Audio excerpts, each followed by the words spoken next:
तो फ्रेंड्स, आज हम गति यानी कि मोशन के बारे में देखेंगे कि ये क्या होता है, कैसे होता है। इसके बारे में आज हम इस वीडियो में चर्चा करेंगे। बाकी अगर आप सबको वीडियो अच्छा लगे तो लाइक शेयर एंड सब्सक्राइब ज़रूर करिएगा और नेक्स्ट वीडियो किस चैप्टर पर चाहिए उसे भी ज़रूर बताइएगा।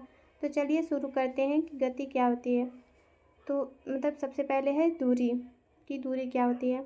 तो गति करती हुई वस्तु के द्वारा तय किए गए संपूर्ण मार्ग की लंबाई को दूरी कहते हैं।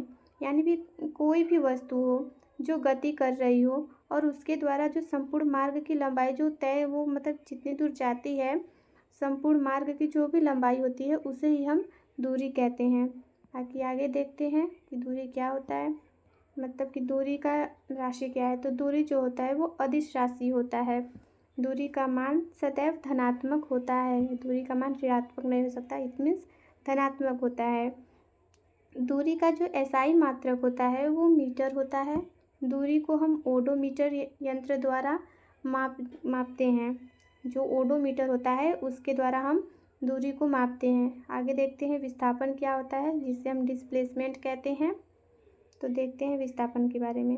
किसी वस्तु की अंतिम स्थिति तथा प्रारंभिक स्थिति के बीच की जो न्यूनतम दूरी होती है उसे हम विस्थापन कहते हैं। यानी कि जो शॉर्टकट रास्ता, जैसे हम लोग कि कहते हैं ना कि शॉर्टकट रास्ता ये है, तो वही होता है। जैसे हम मान लें कि हम यहाँ से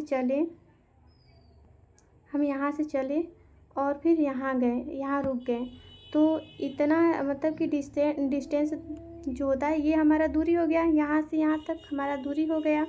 बाकी जो ये चीज़ होता है जिसे हम शॉर्टकट कहते हैं, तो ये हमारा विस्थापन होता है।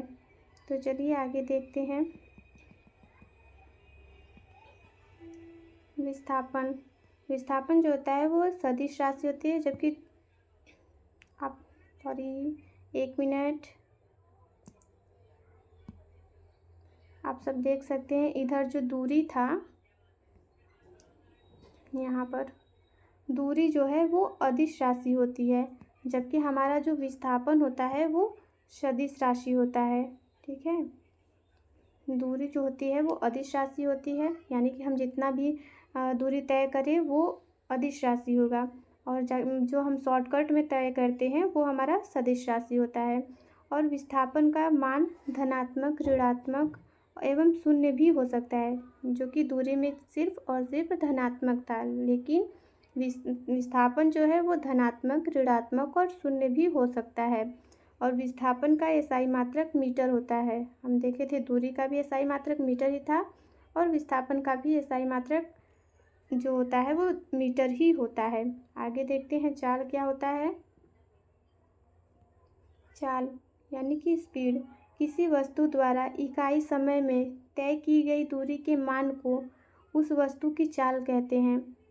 तो आप सब जान गए कि किसी वस्तु द्वारा इकाई समय में जो भी दूरी तय की जाती है उसे हम चाल कहते हैं। और चाल का जो फॉर्मूला होता है, चाल बराबर दूरी बटे समय। चाल को हम एस से दर्शाते हैं यानी स्पीड, दूरी को डी से यानी डिस्टेंस, बाकी समय को टी से यानी कि टाइम। आगे देखते हैं वेग क्या होता है। हम वेग के बारे में देखेंगे, यानी वेलोसिटी। वेग, वेलोसिटी इकाई समय में किसी वस्तु द्वारा तय किया गया विस्थापन उस वस्तु का वेग कहलाता है। कि किसी इकाई समय में जो हम विस्थापन तय करते हैं, विस्थापन यानी जो शॉर्टकट था वो जो इकाई समय में हम तय करते हैं, तो इकाई समय में किसी वस्तु द्वारा तय किया गया विस्थापन उस वस्तु का वेग कहलाता है। वेग एक सदिश राशि होता है। वेग का एसआई मात्रक मीटर प्रति सेकंड होता है और वेग का विमा m के पावर 0, l के पावर 1 और t के पावर -1 होता है। ये विमा है, आप सब देख लीजिएगा। और फॉर्मूला, वेग बराबर विस्थापन बटा समय, यानी कि वेग को v से प्रदर्शित करते हैं, विस्थापन को s से और समय को t से।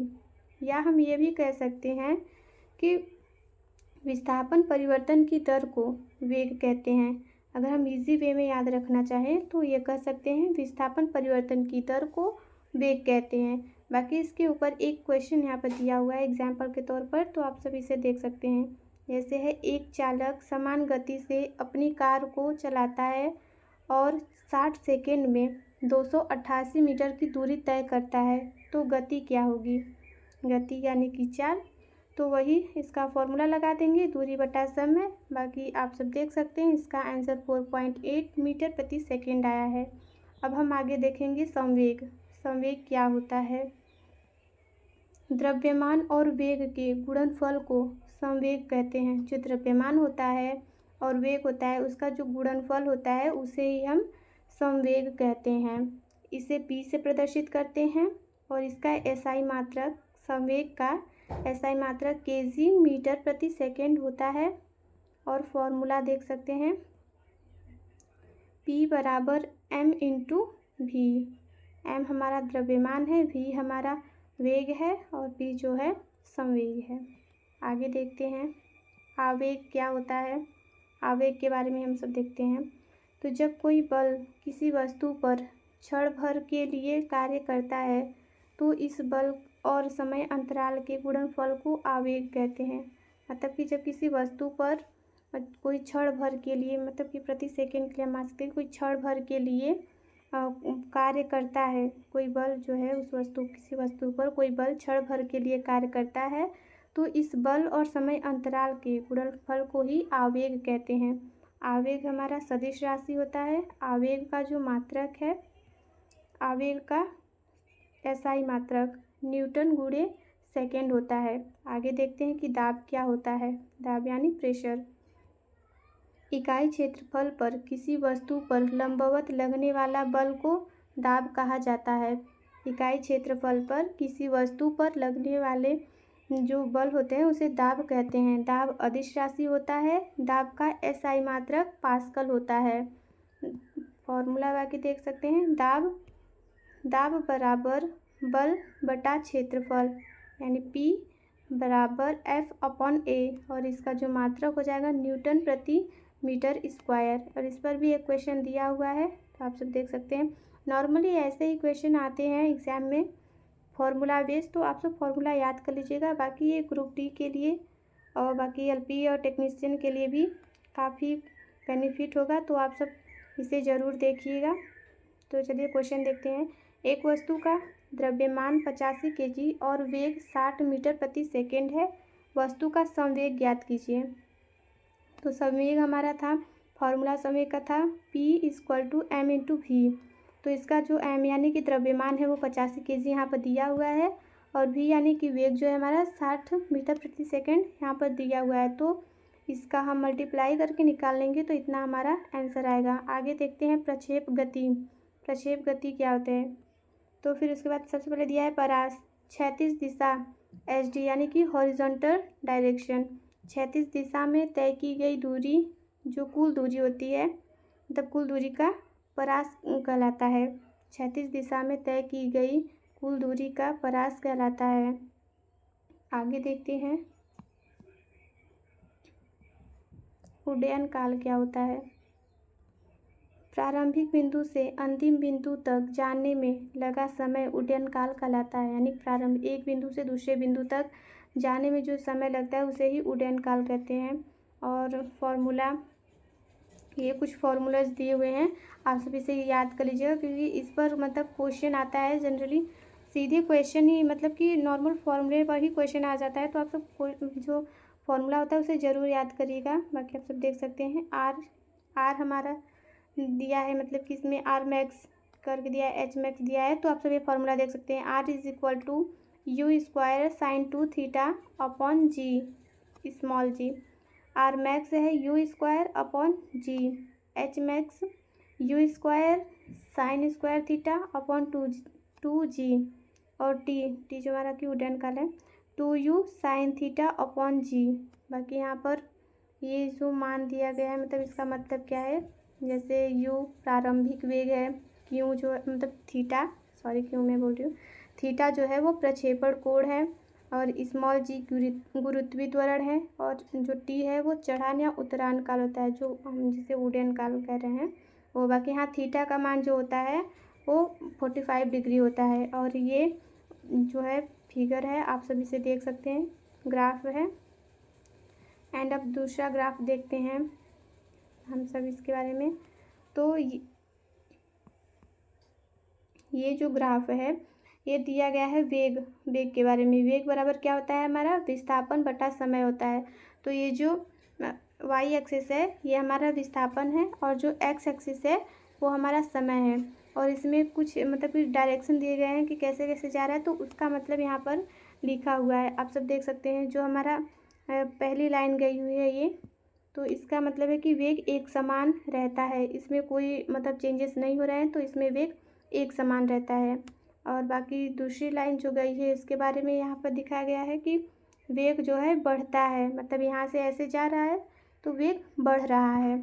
और तीसरी लाइन जो हमारा यहाँ से है जो ऐसे जा रहा है, तो ये बताया गया है कि वेग घटता है, क्योंकि ये ऐसे जाके फिर ऐसे नीचे की तरफ आ रहा है, तो इसमें हमारा वेग घट रहा है। और चौथा जो है ये विरामावस्था में है, क्योंकि एक सीधी रेखा में बस ऐसे ही जा रहा है, तो ये विरामावस्था में है। बाकी जो पांचवा दिया गया है कि ऊपर नीचे से ऊपर की ओर जा रहा है, तो ये असंभव है, मतलब इसका नहीं, ऐसे नहीं बन सकता, तो इसलिए असंभव बताया गया है। बाकी आगे देखते हैं त्वरण जो होता है, त्वरण बराबर होता है वेग बटा समय। तो हमारा जो एक्स एक्सिस है वो समय है, बाकी जो वाई एक्सिस है वो वेग है। तो इसमें भी दिए गए हैं लाइंस, जो दिए गए हैं उसका मतलब यहाँ पर दिया हुआ है, आप सब देख सकते हैं। तो चलिए देखते हैं। तो सबसे पहले जो लाइन फर्स्ट जा रही है इसमें त्वरण जो है वो समान है, एक समान त्वरण दिखाया गया है। और लाइन 2 जो है क्योंकि ऐसे जा रहा है तो इसमें त्वरण जो है वो बढ़ रहा है। और लाइन 3 जो है इसमें त्वरण घट रहा है, क्योंकि इधर से जाके ऐसे आ रहा है तो त्वरण घट रहा है। और चौथा जो है इसमें एक समान वेग है, यहाँ पर दिया गया है, यानी कि एक समान त्वरण है, वेग नहीं, यहाँ पर त्वरण होगा, आप सब देख लीजिएगा। सॉरी, वेग ही होगा, हम क्या बोल रहे हैं यार। तो यहाँ पर ये वेग है, एक समान वेग, क्योंकि ये हमारा जो है वो वेग है ना, हम उसमें का सोचकर बोल दिए। तो ये हमारा वेग दिया गया है, तो एक समान चूँकि ये जा रहा है तो एक समान ही होगा। बाकी जो ये दिया गया है पांचवी लाइन वो असंभव होगा। अब आगे देख लेते हैं प्रतिरोध आर, इसका जो मान है विभवांतर बटे धारा, इसका फॉर्मूला होता है प्रतिरोध का विभवांतर बटे धारा। तो इसका पाइग्राफ ये है, डायग्राम आप सब देख सकते हैं। बाकी इसे आप सब देख लीजिएगा एक बार, ये रिवीजन के तौर पर है एंड आई एम श्योर कि आप सबको बहुत ही बेनिफिट होगा इससे। तो आप सब एक बार रिवीजन के तौर पर ज़रूर देख लीजिएगा, मैं तो यही कहूँगी। बाकी अगर वीडियो अच्छा लगा हो तो please like share and subscribe ज़रूर करिए। और नेक्स्ट जो वीडियो है आप सबको किस टॉपिक पर चाहिएगा उसे ज़रूर बताइएगा। थैंक यू, राधे राधे दोस्तों।